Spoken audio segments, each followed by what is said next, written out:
Hello, sports fans. It is Monday, December the 8th, year 2014. And as always, a lot to get to in the sports world, so let's get it going right now. Great to be back with you guys. Hope you guys had a nice weekend. Hope you caught some of the games over the weekend. Let's recap what went on in the sports world the last few days. Let's start in the NFL, Week 14 recap. Let's go to Cincinnati, where the Pittsburgh Steelers beat the Cincinnati Bengals 42-21. Pittsburgh up to 8-5. Cincinnati down to 8-4-1. Can someone please figure out the Pittsburgh Steelers for me? I can't do it. They are up, they are down. You never know what you're getting from Pittsburgh. They lost to Tampa Bay at home this year. They lost to the Jets. They barely beat Tennessee. They barely beat Jacksonville. They lost to the Saints at home last week. And what do? They go into Cincinnati and they beat a Bengal team that had won 3 in a row on the road and very rarely loses at home. Can someone please figure out the Pittsburgh Steelers for me? They have almost 600 yards of total offense yesterday. Cincinnati, 2 turnovers. Dalton, a very big turnover in the fourth quarter, changed the momentum of the game. How good has Bell been for Pittsburgh? He has been playing lights out. Tremendous job by the Steelers. They hit that big, long touchdown pass. 96 yards or something like that to the rookie receiver. Pittsburgh had a great day on offense, did just enough on defense. Cincinnati, they started off so well this year, Cincinnati. Then they fell apart. Then they looked like they were putting their game back together. And last week they barely beat Tampa. And then they have an awful fourth quarter yesterday. They're still in first place. They're hanging on. But I did not like the way Cincinnati played in the fourth quarter. Really nice win for the Steelers. They now get back into the wild card picture. And they are now just a half a game behind the Bengals for the division. Really, really nice job by the Steelers. If someone can figure them out, please let me know. Let's go down to Washington, where the St. Louis Rams shut out the Washington Redskins 24-0. Rams up to a very respectable 6-7. Washington down to 3-10. St. Louis has now pitched back-to-back shutouts. They beat the Raiders 52-0, and now they beat Washington 24-0. Nice job by St. Louis. You know Fisher can coach. Fisher can coach. He's a really good coach. Interesting to see what St. Louis does with their quarterback situation next year. Bradford's a free agent. Do they bring him back? They have Hill quarterbacking. They like Davis. Davis was playing well for a while before they replaced him. So they got 3 quarterbacks. At one time or another, they liked all of them. Who do they go with here? Or do they bring in somebody else? St. Louis has some nice young talent. 6-7. Listen, 6-7 is not great, but it's pretty respectable for a St. Louis team lately. St. Louis is starting to put some pieces together, so nice job by them getting the shutout. What has happened to Washington? No one thought they were going to be good, but didn't they beat Dallas on a Monday night this year? Not that long ago. What has happened since? And here we go with the quarterbacks for Washington again. We know RG3, he's on his way out the door probably. Cousins had one good game, he hit the bench. McCoy had a couple good games. He was terrible yesterday. So Washington, again, no matter who they put in at quarterback, they always seem to go backwards. They have no points yesterday. I've been disappointed so far with Gruden as the coach. So Washington, a complete mess. You know I don't love the owner. Washington has just fallen completely apart. They got all kinds of work to do. Rams get the win. Let's go down to Tennessee, where the New York Giants just bombed the Tennessee Titans 36-7. Giants up to 4-9. Tennessee down to 2-11. Giants, after they lost to Jacksonville, showed a little pride and won here on the road. Tennessee, are you kidding me? You lose at home to the Giants 36-7. How bad has it gotten for Tennessee? And Tennessee can ship their 3 quarterbacks out the door. I don't think Mettenberger's going to be any good. Locker, he's always hurt and he's not any good. Forget Whitehurst. You can take all 3 of those quarterbacks and ship them out. Tennessee needs to draft a quarterback, get one in free agency, or trade for one. They have 3 quarterbacks right now. None of them are any good, so Giants show a little pride. They get the win in Tennessee. Let's go down to New Orleans. Let's go down to New Orleans, where the Carolina Panthers bomb, and I mean bomb, the New Orleans Saints 41-10. Carolina up to 4-8-1. New Orleans down to 5-8. Are you kidding me, New Orleans? Carolina had lost 6 straight games. They hadn't won a game since October 5th. That's 2 months ago. They were getting bombed by everyone. They lost to Minnesota last week, 31-13. Just a few weeks ago, the Saints went into Carolina and blew Carolina out. What in the world is going on with New Orleans? I mean, are you kidding me? Their 4th straight home loss. Remember when New Orleans at home, not too long ago, blew out Green Bay, who looks like one of the better teams in football? Since then, they have lost 4 straight home games. But oh, by the way, they went on the road and beat Pittsburgh last week, a game I took Pittsburgh. I thought Pittsburgh for sure would beat the Saints at home. The Saints win that game. They turn around and lay a complete egg at home against a dead Carolina team. What is going on with New Orleans? And I don't want to see Ryan run around on the sidelines. Your defense is terrible, Ryan. I mean, they are atrocious. 41 points to Carolina. Is that even possible? 10 points at home? 10 points at home? New Orleans, what are you doing? And the sad thing about this division is all these teams are still alive. I mean, Atlanta will probably lose tonight. They'll go to 5-8. Them and the Saints will drop into a tie. And Carolina at 4-8-1 is a half a game behind the division lead. They hadn't won in 2 months. And I want to give Carolina credit here. They did get the win. They stomped all over New Orleans. Carolina is 4-8-1, and they are a half a game out of the division lead, and they had not won a game since October 5th. And not only that, they had not been competitive. Give them credit here. They stomped all over New Orleans. Cam Newton finally played well, got the running game going, defense played well. Nice win by Carolina. New Orleans, I mean, I'm not taking you the rest of the year. I just can't believe how bad New Orleans is. And as I say, I'm not taking New Orleans the rest of the year. It reminds me that New Orleans is playing Chicago next week. I may have to take them. I mean, what am I going to take, the Bears? I mean, oh my goodness. So New Orleans, what a disgraceful, despicable loss. After you just beat Pittsburgh on the road, you come back and lay an egg in the Superdome for the 4th straight game. Terrible job by the Saints. Let's move on. I can't take it. Let's go to Minnesota, when the Minnesota Vikings in overtime beat the New York Jets 30-24. Vikings up to 6-7. Jets down to 2-11. In overtime, the Vikings stopped the Jets on their first possession, and on the Vikings' first possession, Bridgewater hits right for the 87-yard touchdown pass, and Minnesota wins. Minnesota's another respectable 6-7. They're building for the future. They're getting a new stadium. Bridgewater looks like he has some talent. Got some guys on defense. Minnesota, like the Rams, building for the future. Jets, listen, they've played hard the last 2 weeks, come up a little short. I mean, as the Jets have done all season. The Jets did play hard in this game. They're just not any good. They just find ways to lose. They did play hard in this game. I don't want to kill them for yesterday's game, but the Jets, when you look at the big picture, 2-11, an awful season. Let's go down to Miami, where the Baltimore Ravens get a nice win. They beat the Miami Dolphins 28-13. Baltimore up to 8-5. Dolphins down to 7-6. Miami led this game 10-0 early. I thought, wow, Miami's going to win this game. Baltimore was not good on the road. And Baltimore outgained them like 450 to like 240. Nice job by the Baltimore Ravens. What has happened to the Miami offense? They cannot move the ball from here to there.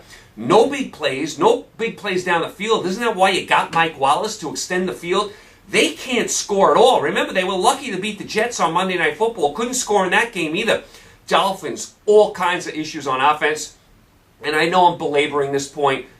More empty seats in Miami. Miami against Baltimore, you think they'd sell out that game? What are the fans doing down there in Florida? I mean, what? You guys can't take a couple hours off from the beach? And, you know, I don't get it. My uncle's one of those guys. My uncle lives down in Florida. He's another one. He'd rather go fishing than go to a Dolphin game. I mean, how much shuffleboard can you play? I mean, big game yesterday, Miami-Baltimore. Miami needs the home crowd, and there's all those empty seats. And you can see these seats, they're empty because they're bright orange. Maybe the Dolphins should paint those seats something else so you don't notice them so much. You see all these empty, bright orange seats.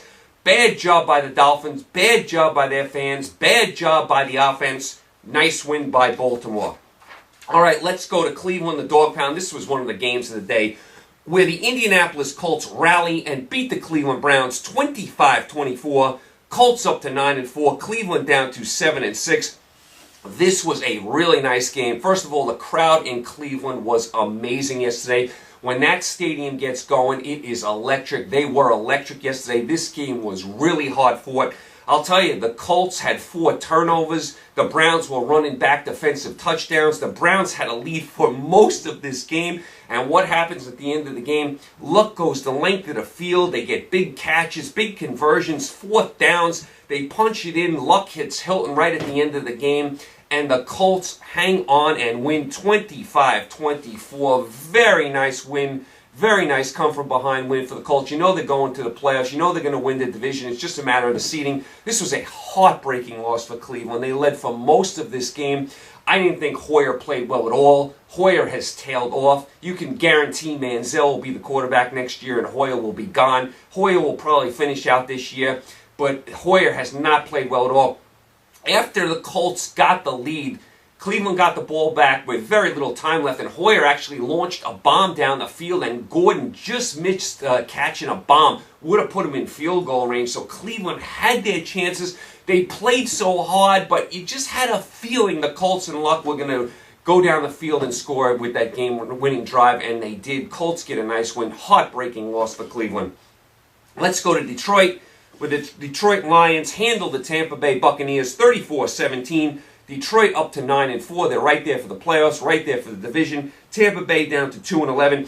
This was just what we thought yesterday. I mean, this was one of the few games where you got what you thought you were going to get. I mean, Detroit should handle Tampa. They did. Case closed. Let's move on. Let's go down to Jacksonville, where the Houston Texans beat the Jacksonville Jaguars 27-13. Houston up to 7-6. Jacksonville down to 2-11. This was another game where you thought Houston was going to win with their defense. They did. Watt was amazing. Again, I'll tell you, Clowney is out for the rest of the year. We barely saw Clowney on the field at all this year. I would love to see a healthy Clowney with Watt. I mean, Houston's defense is solid already. Imagine if they get a healthy Clowney and he lives up to expectations. I'd love to see it. But is Clowney going to be one of these guys that's always hurt? We'll keep an eye on that. We hope he gets back healthy next year. But Houston's defense dominated this game. Houston has a solid defense. I think they need a better quarterback. But Houston 7-6, very respectable. Jacksonville another 2-11 year. Here we go again with them. Thursday night game in Chicago. The Dallas Cowboys beat the Chicago Bears 41-28. Dallas up to 9-4. Chicago down to 5-8. Murray played well. Romo looked good. Chicago's defense is terrible. Game was close for a little bit. Then once Dallas started to pull away, it all fell apart for Chicago. Once the games start going in the wrong direction for the Bears, as Jim Nantz said, it goes really bad. The games get out of control, and that's what happened in this game. Dallas dominated the second half. They get a much-needed win. They're right there for the playoffs, right there for the division with the Eagles. Huge game with the Eagles this week in Philly. Let's go out to Denver, where the Denver Broncos beat the Buffalo Bills 24-17. Denver up to 10-3. Buffalo down to 7-6. I'll tell you, Denver was up 24-3 in this game. I mean, and you thought the game was long over. Buffalo did rally at the end. Of course, they got a backdoor cover against me. I thought at 24-3, hey, I'm going to actually win a game here. Of course, Buffalo's got to get the backdoor cover on me. Denver recovers the onside kick and they hold on to win. But, I mean, Denver led all of this game. But, of course, Buffalo gets the backdoor cover to complete my weekend. Buffalo at 7-6, they're in real danger of not making the playoffs. This was a tough game for them. You didn't think they were going to win. They kind of hung in there. They kind of came back in the fourth quarter, came up short. Denver, after the big lead, they kind of went to sleep. Denver is fighting with New England for that top seed. We'll see who gets it. That could determine who gets to the Super Bowl. Let's go to Arizona, where the Arizona Cardinals beat the Kansas City Chiefs 17-14. Arizona up to 10-3. Kansas City down to 7-6. Kansas City had 2 huge turnovers in this game. They are up 14-9. They get a touchdown, and then they get a penalty on that. That moves them back. They take the touchdown off the board. Smith throws an absolutely awful interception after that. Then they have a fumble late in the game. So Kansas City, just all sorts of turnovers. I mean, just a complete mess. I mean, Kansas City now is starting to go the other way. What have they lost? Like 3 games in a row now. I mean, they lose the best player in the secondary. We hope he gets back healthy next year. I mean, but Kansas City's starting to go in the wrong direction. They're not scoring. How about their receivers? their receivers going into yesterday's game had not caught a touchdown pass. Is that possible in the year 2014? Kansas City's receivers going into yesterday's game had not caught a touchdown pass. Are you kidding me? Is that even possible? So Kansas City's offense, all sorts of problems. Arizona needed this win in the worst way. Their offense is not doing much either. We know Stanton's struggling, no Fitzgerald. They win on defense here. They're hanging on against Seattle for the division. I think Seattle's going to catch them. Arizona, though, does get a much-needed win to stop the bleeding temporarily. Let's go to Philadelphia, where the Seattle Seahawks stomp on the Philadelphia Eagles 24-14. Seattle up to 9-4. Philadelphia down to 9-4. This is about the Seattle defense. This was about the Seattle defense. I was wondering what style was going to win out. Philadelphia likes to sling it all over the field. Seattle wants a mash here, wants to play defense. Seattle's defense won out. Seattle dominated for most of this game. Philadelphia had no big plays. I didn't think Sanchez played well at all. I mean, maybe it's time now. Foles, you got to get him healthy, get him back in there. You got some good efforts from Sanchez, but you saw yesterday you're not going to be able to win big with Sanchez. You're going to need Foles back eventually. I thought Wilson was good. I thought Baldwin on the outside was good. This is about the Seattle defense. Seattle now looking like they're starting to peak. I think they're going to pass Arizona in the division. Seattle and Green Bay, to me, could be the two best teams in the NFC right now. Watch out for Seattle. You know they can get it done with that defense. Philadelphia, hey, it's a tough loss, but they got a huge game this week against Dallas at home, so they got to get ready. They got to forget about this game. Let's go out to Oakland. Let's go out to Oakland, where the Oakland Raiders beat the San Francisco 49ers 24-13. Oakland up to 2-11. San Francisco down to 7-6. San Francisco, you are done. Good night. Goodbye. I give up on you. I gave you every chance in the world. The Raiders lost 52-0 last week to St. Louis, and you couldn't handle them. Once again, the San Francisco offense can't do anything. Once again, the San Francisco offensive line is in shambles. The Raiders are putting pressure on Kaepernick left and right. They're sacking Kaepernick left and right. I mean, San Francisco's not going to make the playoffs this year. I don't think Harbaugh is going to be back, although I like Harbaugh. Kaepernick probably will be back because he's young enough. They don't want to give up on him just yet. They have to do something with that offensive line. It is atrocious. The Rams got 8 sacks against them. The Raiders are all over Kaepernick. The 49ers can't score every week. 10 points, 13 points, 16 points. And their defense didn't play all that great yesterday. I thought Carr was good yesterday. I mean, San Francisco, a deplorable loss. And just a very disappointing for San Francisco. They've been so close the last few years. They've taken a major step back this year, especially on that offensive line. Kaepernick took a major step back this year as well.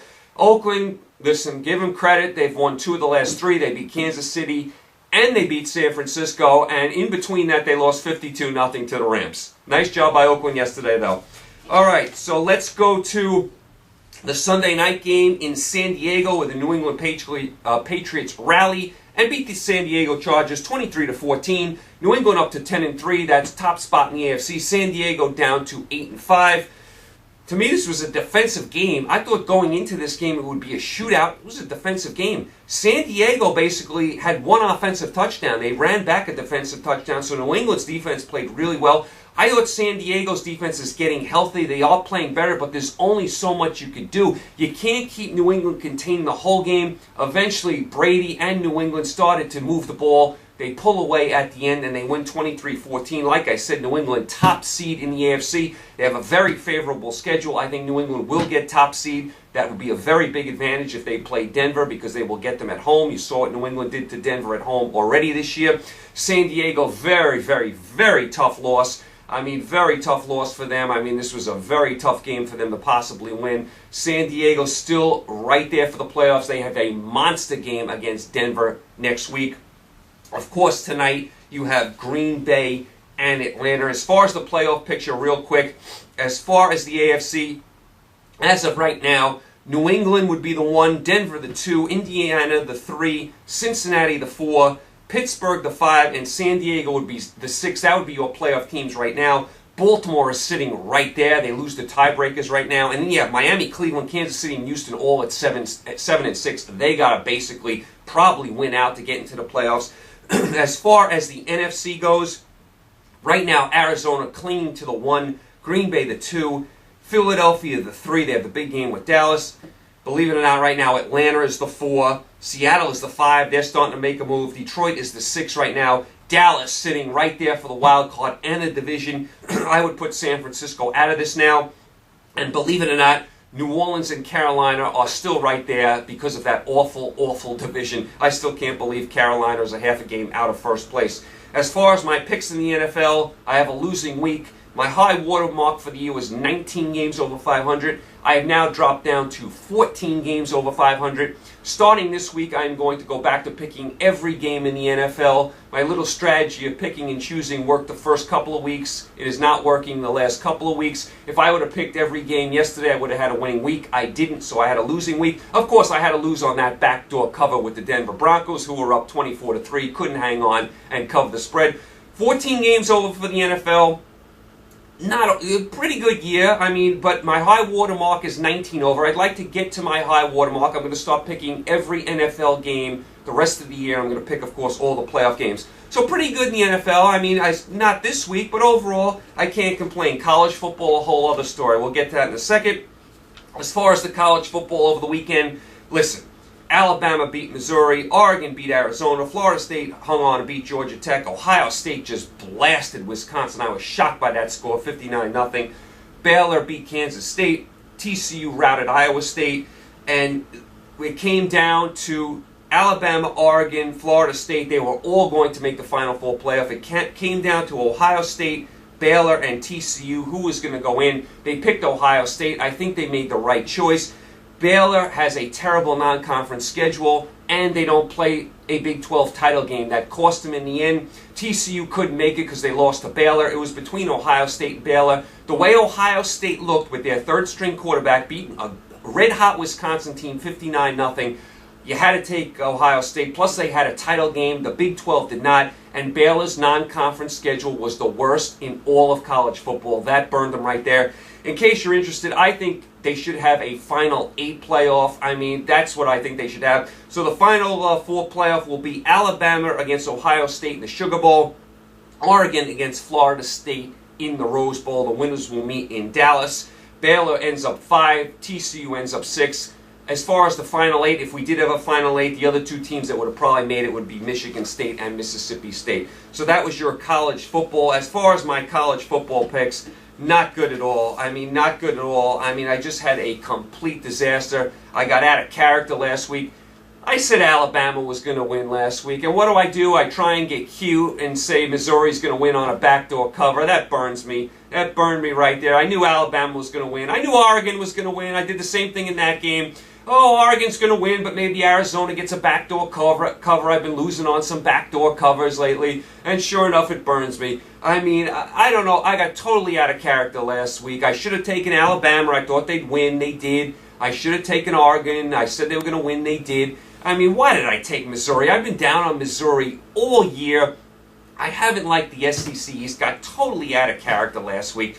So I plummet in the college football. I am now 10 games over 500 in the college football. I went from 23 games over in about 4 or 5 weeks down to 10 games over. But the bowl season is here, and I do really good with the bowls. I never had a losing bowl season, and there's 4 billion bowl games. I'm going to pick each and every one of them. I'm going to go through the bowls with you tomorrow. I'm not going to pick them tomorrow. I'm just going to go through them with you tomorrow, and then I'll pick each and every one next week, and I'll try and get back up to my winning ways in college football. And it's funny, I'm getting so much advice from everyone, and thanks everyone for the advice, but I'm getting advice from every different angle.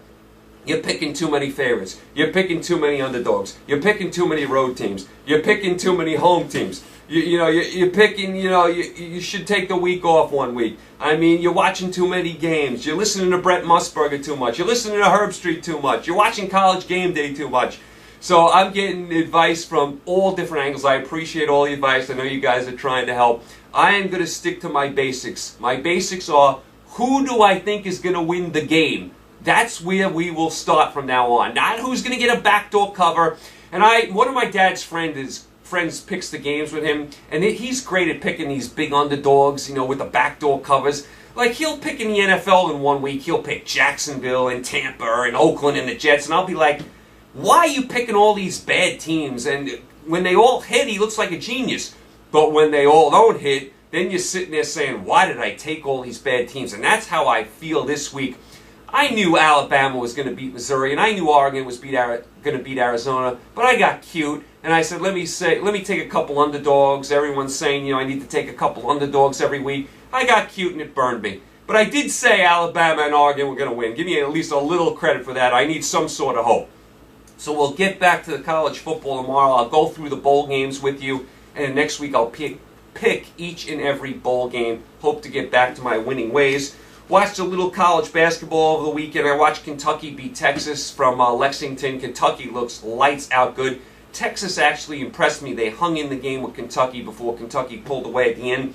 I watched Arizona at home beat Gonzaga in overtime. That was a thrilling game.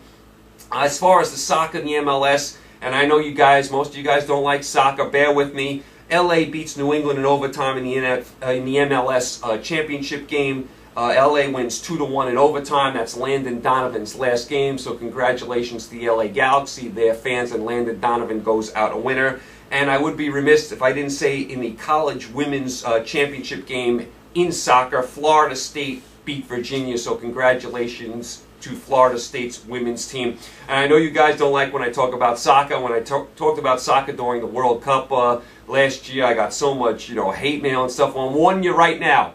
6 months from now is the Women's World Cup in Canada, and I will be covering it. Because unlike the men's U.S. team, the women's U.S. team has a legitimate shot to win the whole thing, and there are more recognizable players on the women's side than the men's side. Women's side has Alex Morgan and Abby Wambach and Hope Solo, and the list goes on and on. The men's side, you got like Dempsey and Howard, and you had Donovan, but he wasn't even in the World Cup last year. So the women's team not only has a chance to win, they have more recognizable figures. So I'm warning you 6 months in advance, I will be covering the World Cup on the women's side in soccer from Canada over the summer. So you guys all warned. Don't have to send me any hate mail about soccer. I'm warning you in advance. Okay, you guys are all caught up. You guys are all set. You have the big Green Bay at Atlanta game tonight. I'm sorry, Atlanta at Green Bay at Lambeau Field. I would expect Green Bay to win. I can't see Atlanta's defense stopping that Green Bay offense. You'd think Green Bay would win that game and continue their winning ways. Tomorrow, NFL picks. I'm picking every NFL game, and I mean business. I'm getting back to my winning ways tomorrow. I'm going to have a big week in the NFL. 14 games over 500 for the year.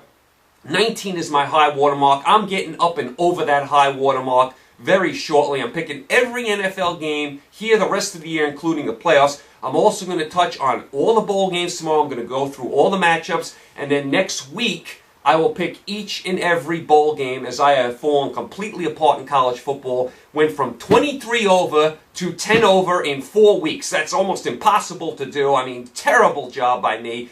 But I never lose the bowl season. I always have a big bowl record. I hope to have a huge bowl record and get back to my winning ways, so I will pick all the bowl games next week. I mean business with the NFL tomorrow. I am starting to do my homework right away on the NFL picks. Anyway, thanks as always, you guys, for the support. You guys stay happy, healthy, and safe during this holiday season. I will talk to you tomorrow. NFL picks coming up. I mean business tomorrow. Enjoy the Monday Night Football game tonight. Talk to you tomorrow, Tuesday. Take care.